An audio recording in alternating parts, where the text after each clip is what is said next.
Good morning, everybody. All righty. Kenzo Hoover, good morning, says, looks like plug may be ready for a bull put credit spread. Probably, there's probably a gazillion of them out there. If there's premium with the gap up. All right, so where are we here? Well, factory work time. SPY is here, bouncing between 425, 423. Let's see where that is in relation to what's to the left.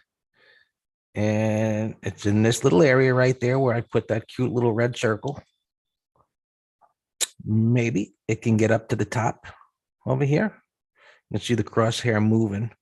So you can see on the 15-minute chart, pivot high, where it fell from. And back down to the low. And we've got, continues to have, let's just say, technical trading with bounces off of support and resistance. So is this one different? Well, it's a sizable gap. And the next step is, can it hold the gap? So it's holding for the moment, right? Can it get up here? Right, so let's drag this up here, right? Ultimately up there.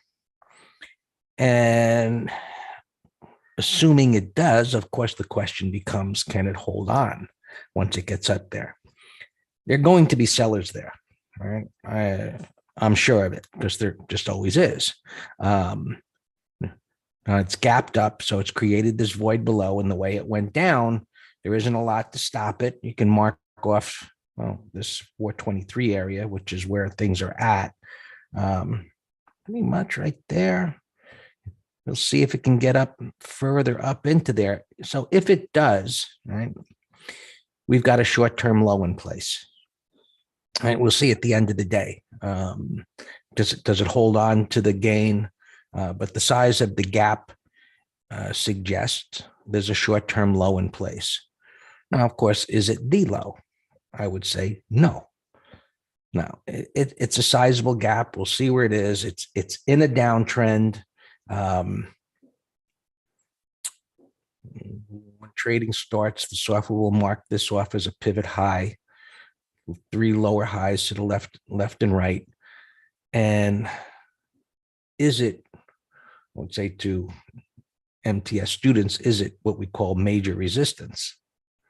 Does it meet the definition of being major resistance?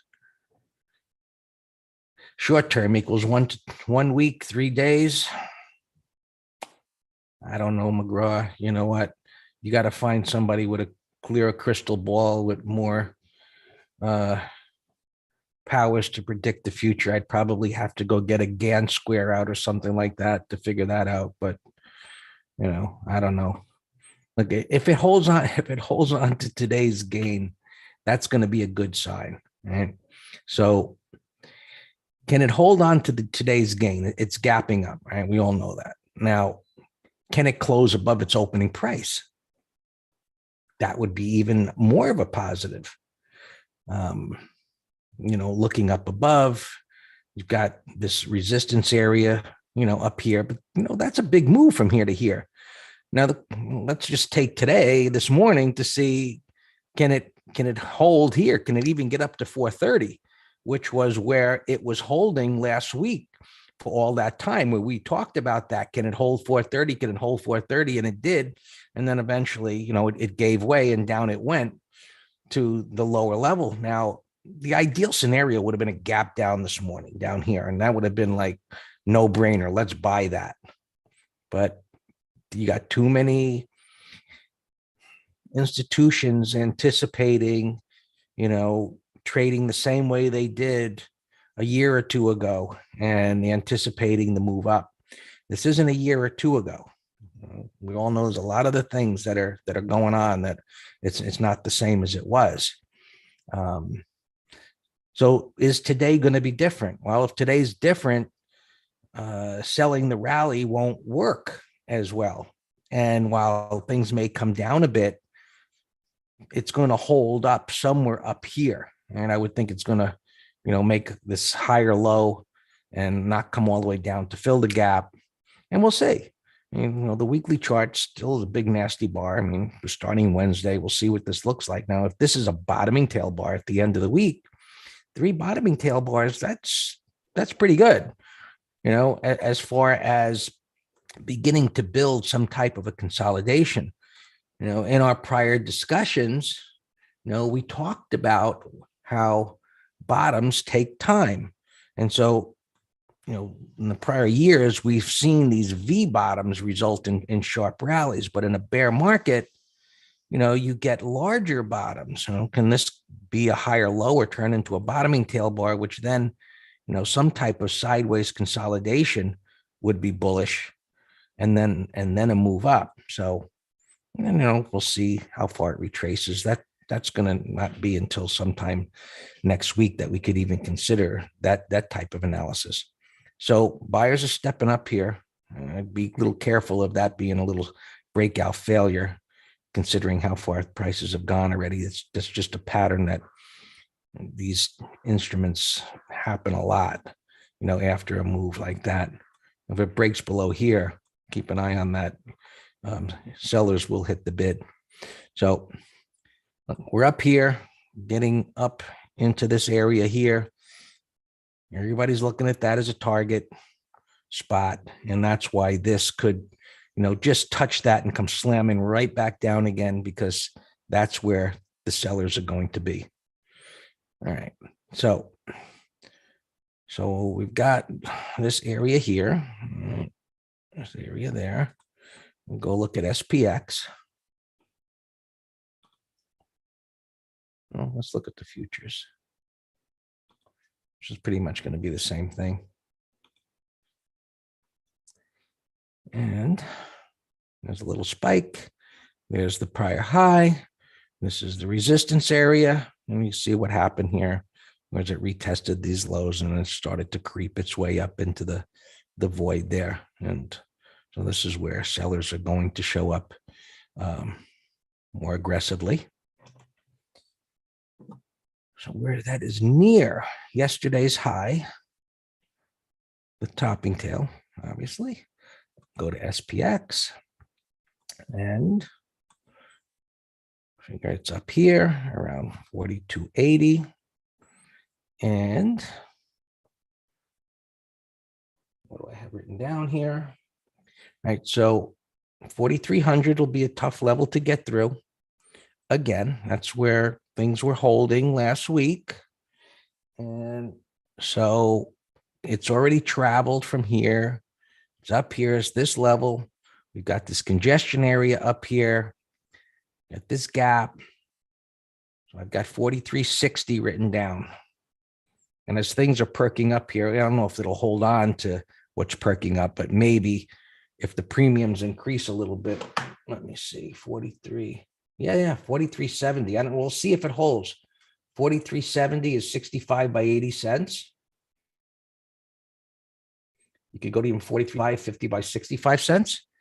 But again, even if it can get there today, which I highly, highly doubt, there's going to be tons of sellers there. All right, so it's up here. Can it get up there today? I say hell no. All right, so there's your call side. Now, I imagine the put side is beginning to evaporate, but I had written down 40.85, which is it's still 45 cents by 60 cents. Yeah. You want to go 40.90, is it coming down here today? And it's up here? Well, let me back up, right? Today's Fed day. What would cause that? Fed announcement. Surprise, 0.5 point. Something nasty could happen. No, not today, Dan. Next week. Oh, I thought it was this week. Okay, so it ain't going down there today. So 40.85, maybe a little tighter, But anyway, stay below 4,100. There's a huge open interest on the monthly expiration at 4,100. So it ain't going down there today. So I think you can do a condor at those levels. Okay. We compare what the Qs are doing. They're reaching, which should be their destination. And so we get a complete bar. If it looks like this at the end of the day, it opened up here and it's closing up there or a little higher, that's a good sign for a short-term bottom, which, with the gap up, if it holds on to the gap, clearly this is a place where institutions want to buy. So probably going to be safe for credit spreads down here and short-term lows for things that look similar like this for, maybe into the end of the week. Russell bouncing off the bottom of the range, right? Look to the left, top of the range, bottom of the range. Bitcoin, we spoke yesterday about, there it goes. Right, it was what an indecisive close yesterday, just in the markets, and the rally that fizzled out, and now just making this move. You had to be up in the middle of the night. Anyway, single IN. Where's that? 174. So we're going to have to pay up, but look, 174. Yeah, it's up near that pivot. You can see there on the hourly chart. So we'll look for some breakout failure, and maybe prices pull in and things look a little scary where they pull back into yesterday's range a little bit, or the top of the range. You see how the cursor's on the top of yesterday's high on the daily chart? So you can see it's up near at 174 now. That would be a pretty decent decline. So when we look at gap trades, right? So this is, if we look at this as a gap trade, right? It's gapping up here. So this pivot high would be the first point buyers would step up. That's a little bit too close. Now, if the markets are selling off, then coming down here would be the place to buy coin if you're interested in this. But whatever you're looking at with these kind of patterns, these bottoming patterns, just the ideal scenario would be it pulls back on top of this little shelf right there, as you can see on the 15-minute chart, looking for a turn. All right. Crude oil, right, little profit taking finally. It's still in an uptrend. That's a bull market. And let's see how much it comes down. Now, this gap up where it ran up there like that, it happened after 3 days of going sideways. Look how close this is to the 20 MA. This was just creeping, and made this nice little rounding bottom. And then it went sideways. So while it's extended short term, it's not climactic, because climactic patterns go up, up, up. They don't stall for 3 days and then go up. And now it's stalling for 3 days, where if this is a red bar ignored, it throws a monkey wrench into this short-term turn in the market. So we'd like to see crude oil stay weak and pull back a little bit. Doesn't have to collapse. This isn't a pattern that things typically collapse from, but we'll see how that plays out. But the markets will crude oil coming in, the whole inflation thing, so on and so forth, and see silver's down a bit here. Did get a wide range bar yesterday.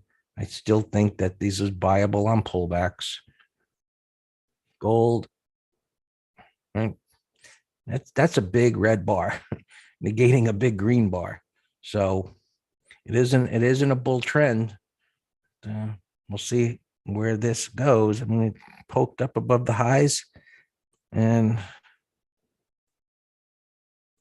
got up there near that pivot high.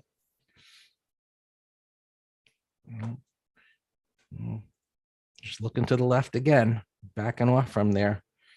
And I guess just somebody's got some fib extension and an Elliott wave count that just We'll sell a whole bunch of hocus pocus classes for that rather than just looking to the left.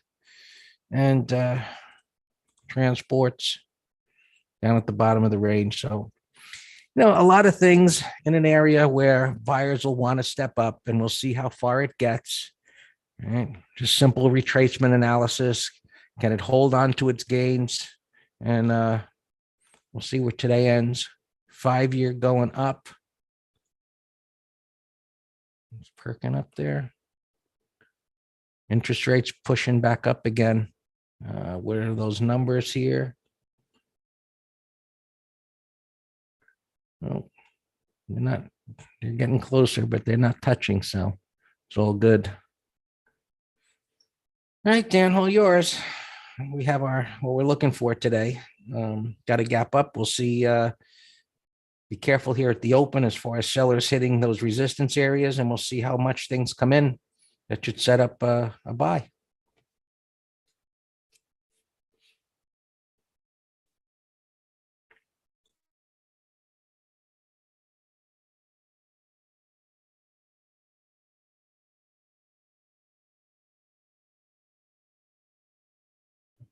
All right, good morning.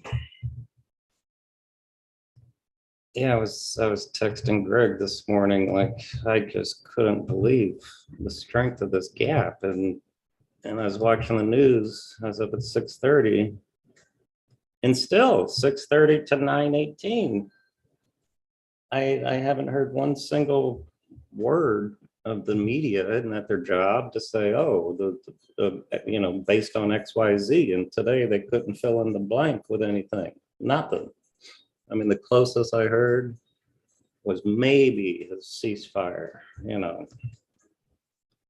but I don't like big gaps like this.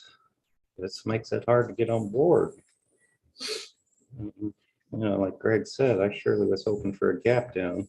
We had a beautiful, we did a good job closing all our shorts, the call spreads, in addition to the equities. We had a directional Q, bear put debit spread. We had the stop at the 30-minute high. So that stopped out at a nice gain yesterday. I think we made 100% or something. Yeah, I sent him Telegram coin, and there's just going to be so many put spread candidates. Both 1 DTE if there's juice, and then if depending on how much we retrace in the markets, I got no problem doing them for next week. Down 4 days, major support, bullish gap up. I mean, as Greg said, provided the gap holds, then looks fantastic. Bitcoin reversing. I was trying to do a naked put on MSTR. This is one of my go-tos. And the juice got evaporated, but we did do BITO yesterday. We sold the 22 or $3 puts, I forget. So that's getting a nice, wow, it's a monster gap up. It's funny. The Bitcoin's up, what, 8% or something? And they were saying, who knows why? I don't know why. But Biden's going to sign a directive where wants some regulation. So the only thing I can guess is, and you never know what percent to what percent, but it's going up with the NASDAQ, which is up over 2%. And then it's up, maybe some people are saying that it's not going to be as onerous, the regulations. All right, so financial freedom. I don't know what that means. All right, so oil is extended. So I think I lost my pre-market. Stupid program. All right, so XOP gapping under yesterday's low and extended XLE.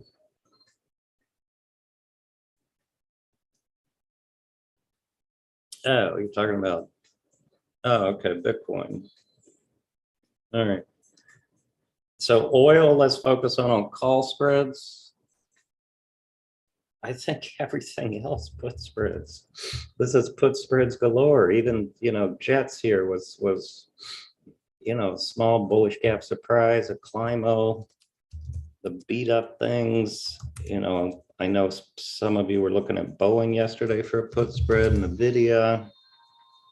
The patterns are everywhere. So I'm not going to be in a rush to do directionals because of the big gap, but I'm going to be focused on trying to get us some put spreads.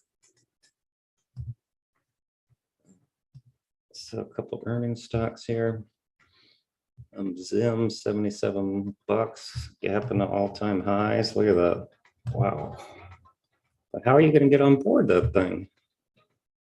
We'll watch it on a pullback. Next, poor thing. Relative weakness going to all-time lows there. That just looks horrible. OLED. This was on our list yesterday. That's right. Bullish consolidation in the top range. Let me put it back on the list. Delta DV had earnings. I can't tell where you're gapping. GWRE. Now this one, it's earnings and a downtrend. If this one, I have it in the middle window here. If it now takes out yesterday's low and negates this gap up, then that's a beautiful short setup. It's in relative weakness. I got the pattern. I got everything. MVIS, yeah, gap into the high, 30-minute high. Heard somebody say plug. Yeah, plug's a beautiful pre-market. Beautiful. Wide range igniting. You got a buy setup in the upper 40%. It's at these prior highs. Ideally, a 1, 2, 3 would be better. Cindy CRSP. It's a bullish gap. That's because you don't have a great price void to me, and you got all those overlapping bars. I think we can find better. Dollar Tree. Gap in at 152. Yeah, I mean, it looks higher. You just got to put it in a window, 5-minute, and see how it sets up. Look, even marijuana. Tilray dog hit $5. Let's keep an eye on him. Civi. Bossum, there's no pattern. It's gapping up a little bit here, but it's still on the top end of the range. Compare that to OLED. OLED is superior pattern because this bullish consolidation, bottoming tail, closing breakout, and it should get through this. And then I got my price void to 175. So I like OLED a lot better. Oh, let's see, Copen here. It's a little bottoming pattern I gave. Let me put that in a window. That had earnings yesterday. MDB. It's another, just riding the elevator back up. 321. Could be a day trade, put spread. Bumble's ripping here now. Wow, that's a big gap. Look at that visually to $22. So that one, there's nothing to do. The gap's too big. What's Bumble's cousin? I always forget that. You got Uber, Lyft, Coke, Pepsi. Bumble, shoot. Match, yeah, thanks. Yeah, I don't know why I keep forgetting that. All right, so here's a mix. As a new trade, this one is superior because it's not gapping as much. So mix is a put spread watch. All right, XPO 71, gap's too big. Let's say hypothetically it was just gapping like the 64, yesterday's high. Then this would be an awesome day trade. And also, put spread, but the gap's too big. ABM, no pattern. AGTI, sloppy bottoming pattern. This poor thing gapping at $10. Maybe it could be a gap and snap. We'll see where buyers want to step up. A turd, no interest. So nice retest, but it's gapping too much. Gapping at $92. Look. Now, just for definitions, this is not a double bottom just because this retracement went more than a third of this momentum move down, but it's a bullish reversal on major support. That's what we call it. Poor SFX looks horrible. Macy's, no pattern, no price void. Figs, $16. Potential bottoming pattern. I got coin on my other computer, so let me put figs here, bottom right. JC, no pattern. Wow, this got slammed into earnings. That looks lower, all time frames.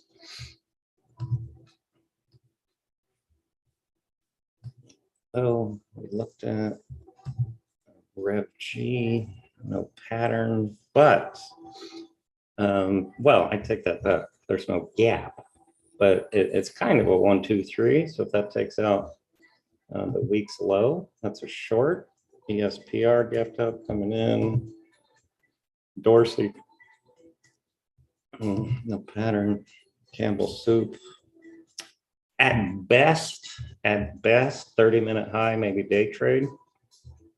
But there's absolutely no pattern to go swing long on that.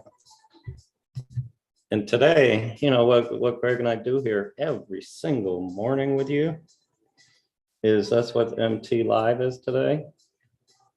It's pre-market prep for day and swing trading. So isn't that exactly what we're doing right now together? All right, VERX, I only see one print up here, but maybe 30-minute high. It's a bottoming pattern with a gap reversal. Place, you can find better. KYF, garbage.